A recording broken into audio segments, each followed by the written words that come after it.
Les Béninois sont invités à utiliser de façon judicieuse l'énergie électrique. Jeudi 7 avril 2022, bienvenue dans cette édition. Les titres. Sous la présidence du chef de l'État, le Conseil des ministres de cette semaine a adopté les décrets et lois en vue de la mise en place du comité d'orientation pour le développement de l'élevage. Les précisions dans ce 19h. Plusieurs habitants de Calavi sont confrontés à des difficultés liées au mauvais état de la route sur le tronçon Cotonou-Calavi. À suivre le reportage de la rédaction. Le COUS AC équipe les organisations estudiantines en matériel de bureau. Le bilan de l'Open House Cotonou viendra mettre un terme à cette édition.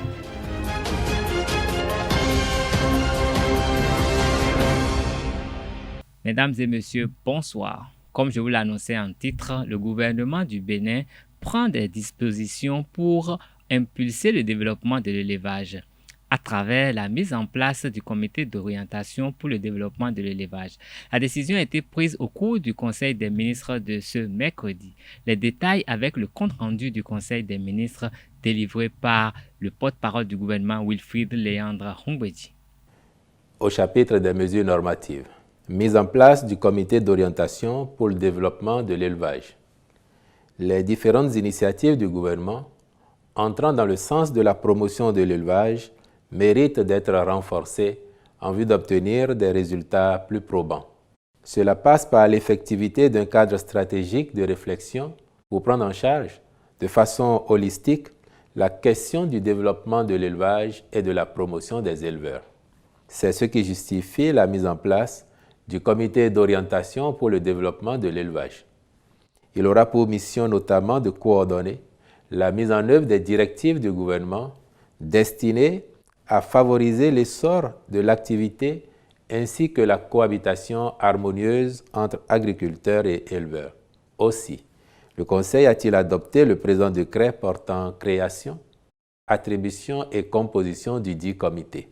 Au titre des autres mesures normatives, ont été adoptés les décrets portant transmission à l'Assemblée nationale pour examen et vote des projets de loi portant composition, organisation, fonctionnement et attribution de la Cour suprême, statut des magistrats de la Cour suprême, règles particulières de procédure applicables devant les formations juridictionnelles de la Cour suprême, loi organique sur la Cour des comptes, statut des magistrats de la Cour des comptes, règles de procédure devant la Cour des comptes, loi organique sur la Cour constitutionnelle, loi organique sur la haute autorité de l'audiovisuel et de la communication, création, composition et organisation du Corps des inspecteurs des services judiciaires.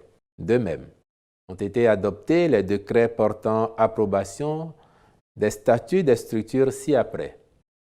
Hôpitaux de zone, Office du baccalauréat, Agence nationale de l'aviation civile, puis celui relatif à la nomination des membres de son conseil d'administration. S'agissant des communications, création d'un centre de transit dans la commune de Kpomassé pour l'accueil des personnes en situation de mendicité. Dans nos villes, ces personnes occupent souvent des carrefours, des places publiques et des axes routiers afin de quémander l'aumône. Cette pratique les expose aux intempéries et aux maladies, en même temps qu'elle constitue un risque d'endommagement des infrastructures qu'elles squattent et de perturbation des usagers de la route.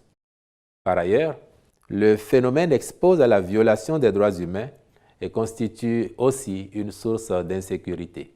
En outre, il convient de rappeler que la mendicité constitue, au regard de la législation, une infraction et que des sanctions sont prévues à l'encontre de ceux qui l'organisent, notamment en y soumettant les enfants.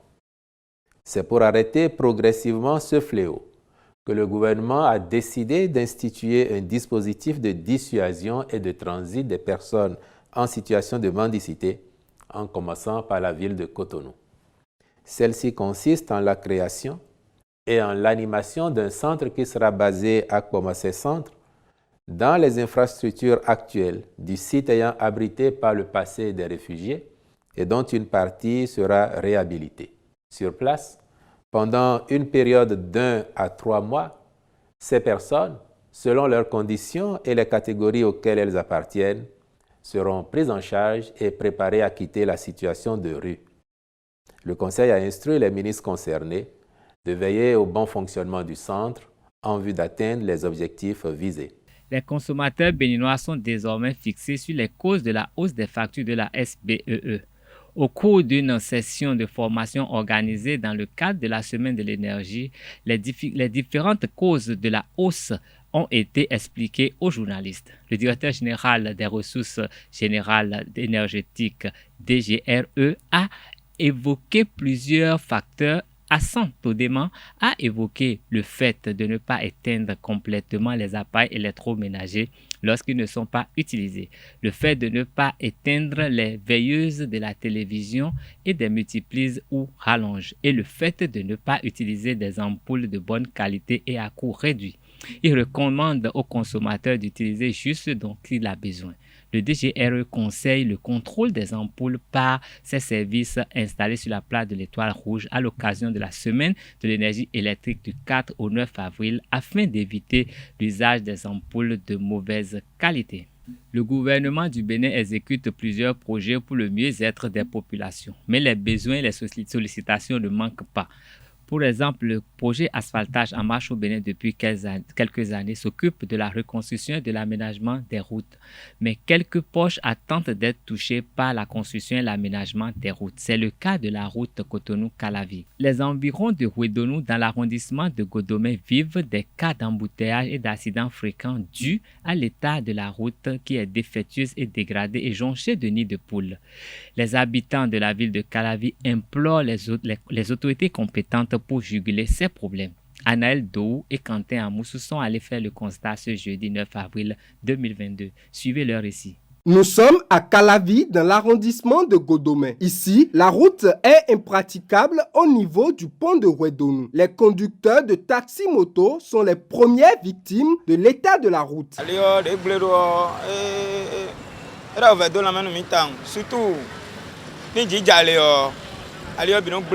L'état de la route nous pose d'énormes difficultés. Pire lorsqu'il pleut. La dernière fois, de l'autre côté, un conducteur de SIM s'est vu cogner par un autre usager à cause de la voie.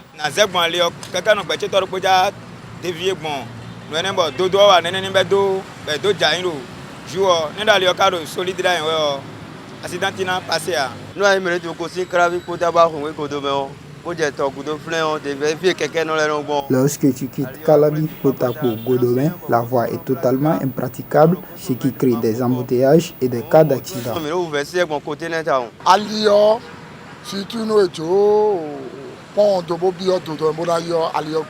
La voie est totalement dégradée après le pont. Hier, après la pluie, on était obligé de combler les trous avec du sable.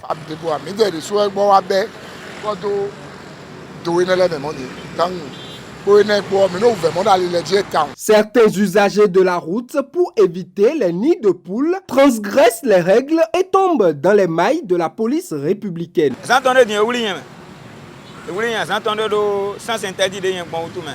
Avant-hier, j'ai été arrêté par les policiers.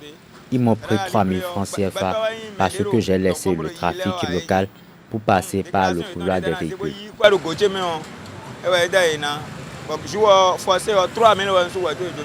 Les habitants de Calavi et pratiquants de cette route appellent au secours les autorités à divers niveaux.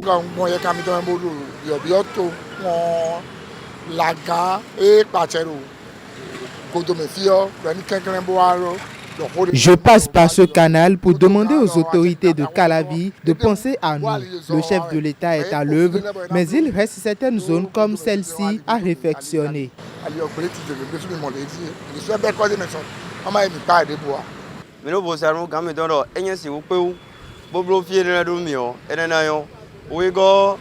Primo, nous supplions le chef de l'État à voler à notre secours. La rénovation de cette route nous fera plaisir. Segundo, qu'il pense à nous réparer également le couloir des motocyclistes en bas de l'échangeur de Godomé.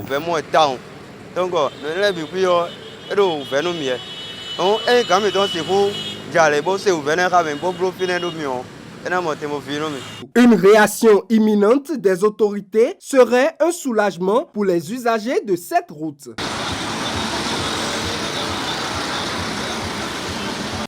L'artisanat s'invite dans cette édition par le biais du kambo, le tissu d'origine africaine de l'ethnie Yoruba. Il sert à confectionner l'habit d'apparat, souvent porté par les rois et les reines et quelques dignitaires.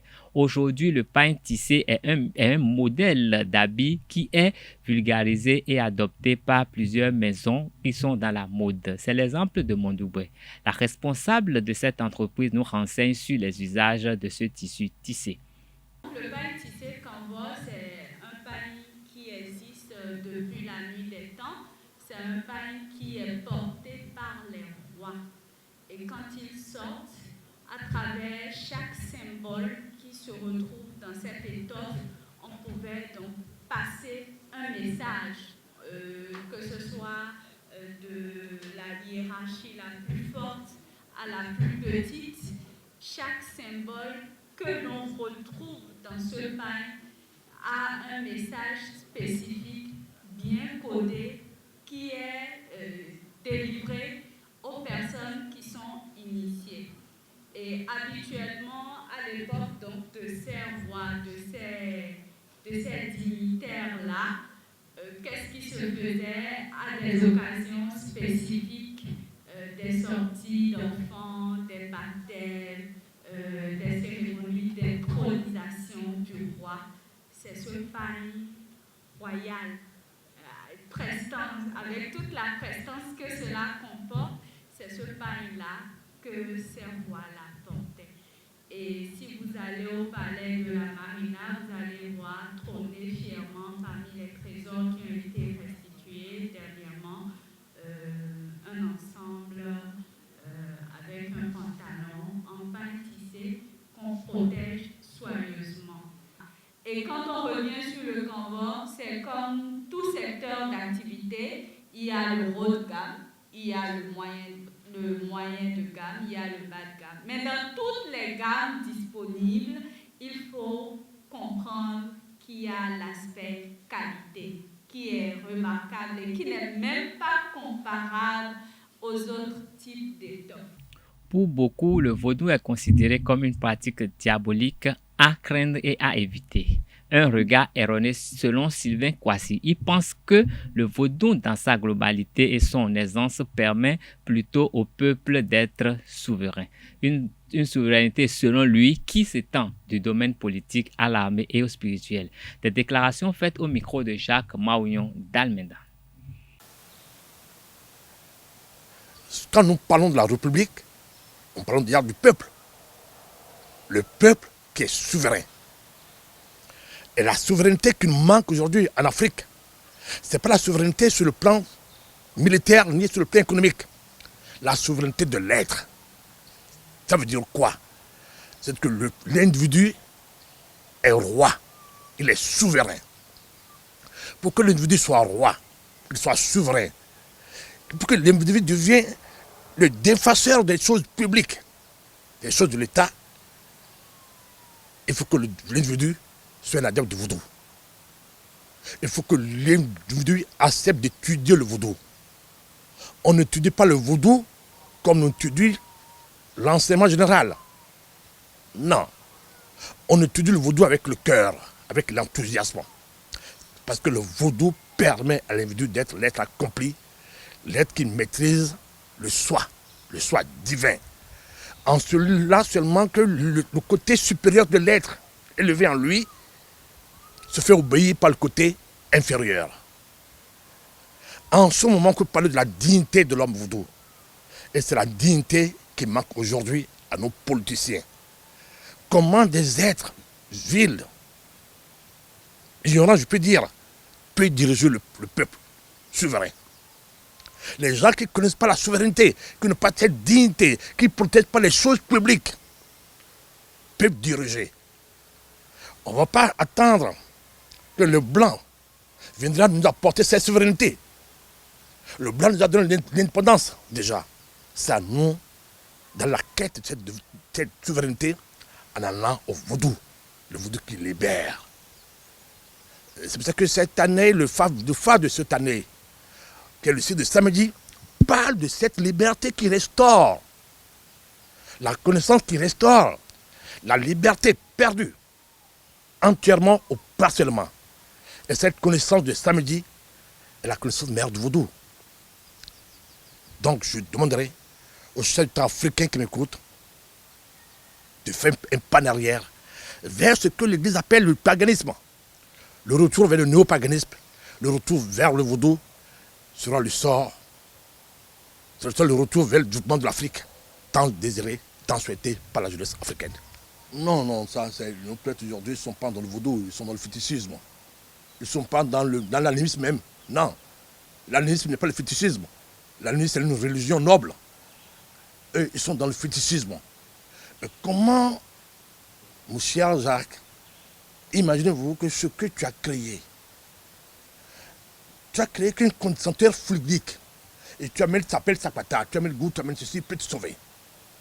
C'est un champ de vers de terre, un champ de microbes. Mais pourquoi ça ne nous a pas libérés depuis 50 ans? Pourquoi? On parle de la sorcellerie. Constatez-vous pas que la sorcellerie qui possède ces gens-là, plus que les pauvres? Un saut dans le milieu de l'enseignement supérieur dans cette édition pour constater que le Centre des œuvres universitaires et sociales d'Abomey-Calavi COUS-AC a procédé cet après-midi à la remise de matériel et d'équipements de bureau aux associations estudiantines. Placée sous le gide de Léonore Yaïla Decan, ministre de l'Enseignement supérieur et de la Recherche scientifique, la cérémonie s'est déroulée au campus d'Abomey-Calavi en présence des autorités rectorales des universités publiques du Bénin. Le reportage est signé Larios Setondé à Tchagounou. Le Centre des œuvres universitaires et sociales d'Abomey-Calavi COUS-AC dote les associations estudiantines représentatives de l'UAC, de l'UNA et de l'UNESTIM en matériels et équipements informatiques et mobilier de bureau. Ces organisations bénéficient chacune d'un pack composé de un ordinateur de bureau, une imprimante laser, un onduleur, un régulateur de tension, un fauteuil cadre, un bureau avec retour. Cette dotation, inscrite dans le plan de travail annuel 2022 du COUS-AC, après arbitrage et ce conformément aux nouvelles modalités de collaboration avec les associations d'étudiants, va permettre aux 5 organisations bénéficiaires de mieux assurer le fonctionnement de leurs bureaux respectifs. Chers responsables des organisations estudiantines, ce lot de matériel est destiné à équiper les sièges officiels de vos bureaux respectifs. Il a été estampillé et enregistré conformément aux exigences de la comptabilité des matières.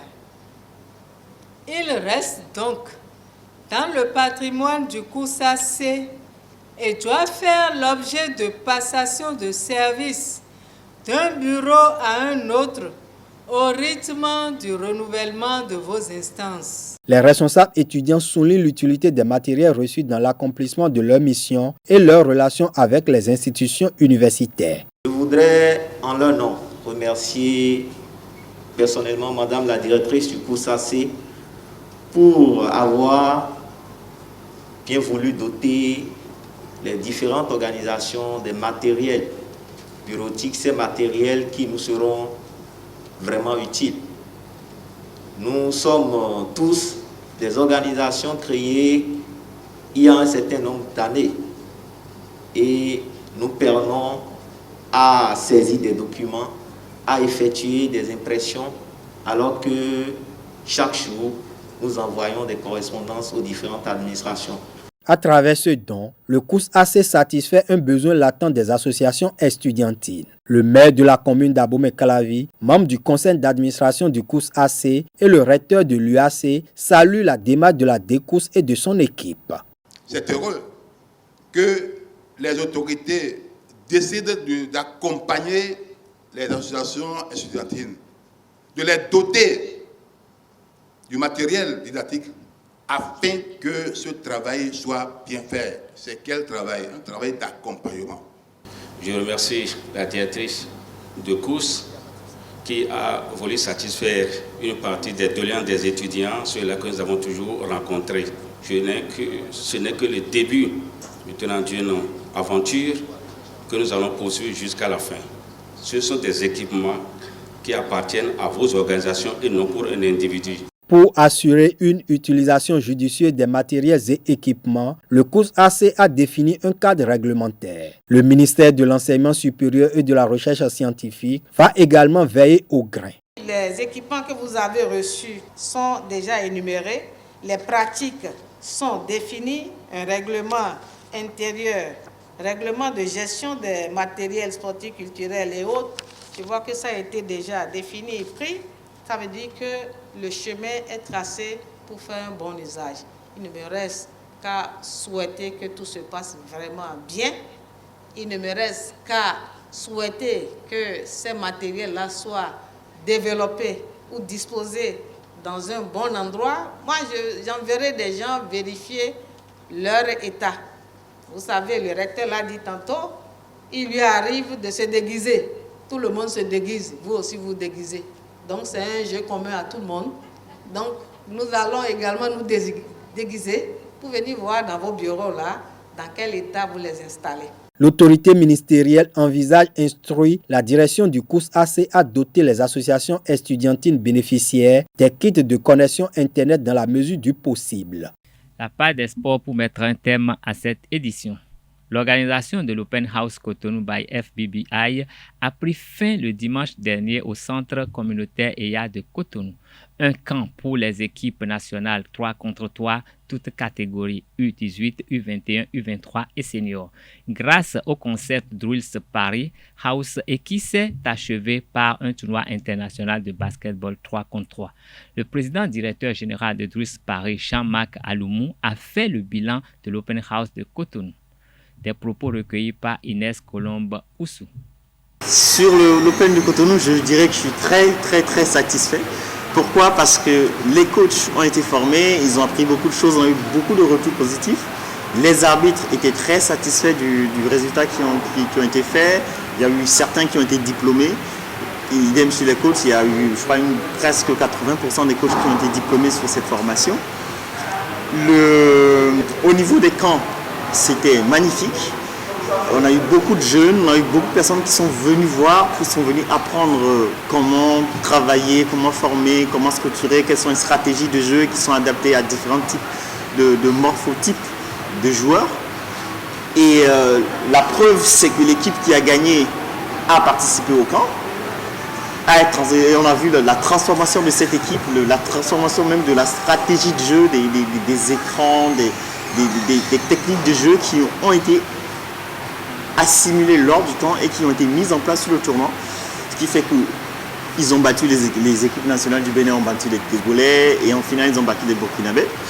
Et ce qui est même bien, c'est que même les Burkinabés sont venus voir comment se déroulait le camp. Ils ont appris certaines choses. On nous a demandé de leur côté, d'un côté, on les a assistés, on leur a montré certaines techniques de jeu.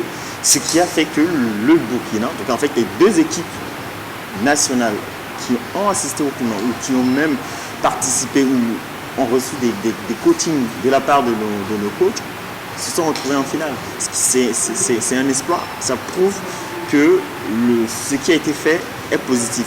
Et ça, c'est une très belle réussite pour la Fédération béninoise de basketball et aussi pour l'État béninois à travers le ministère des Sports.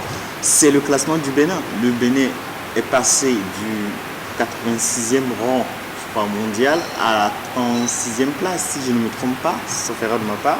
Mais surtout en Afrique, on est passé de la 32e place à la 13e place. Donc aujourd'hui, le Bénin, en un seul tournoi, a gagné plus de 20 places au classement mondial. Et c'est une vraie réussite. C'est-à-dire qu'aujourd'hui, le Bénin a toutes ses chances, si on continue sur ce chemin-là, d'être parmi les 2 ou 3 meilleures nations du basket 3-3 en Afrique. Donc, possibilité de se qualifier pour la Coupe du Monde, possibilité de se qualifier pour les JO Paris 2024. Les qualifications commencent à partir du 1er novembre 2022 pour les JO de 2024. Donc on a encore un an et demi de travail à faire. Et si on continue à faire des tournois comme ça, le Bénin aura toutes ses chances de se qualifier pour les JO 2024. C'est possible, il faut qu'on mette en place une stratégie de qualification, une stratégie pour développer les équipes nationales, de les faire participer au maximum de tournois qui ramènent le maximum de points, donc comme les Masters, les Challengers, qu'on organise aussi au Bénin des événements comme l'Open House de Cotonou, des événements du niveau de Quest qu'on est en train de mettre en place avec la fédération, avec l'appui du ministère des Sports, pour justement faire passer le Bénin de la 13e place à la première, voire la 2e place. Et si on est soit premier ou deuxième, on a toutes nos chances d'être qualifiés. Ce sera tout pour cette édition. Merci de nous rester fidèles. À demain pour un autre rendez-vous avec les informations sur Zawe TV. Bonsoir.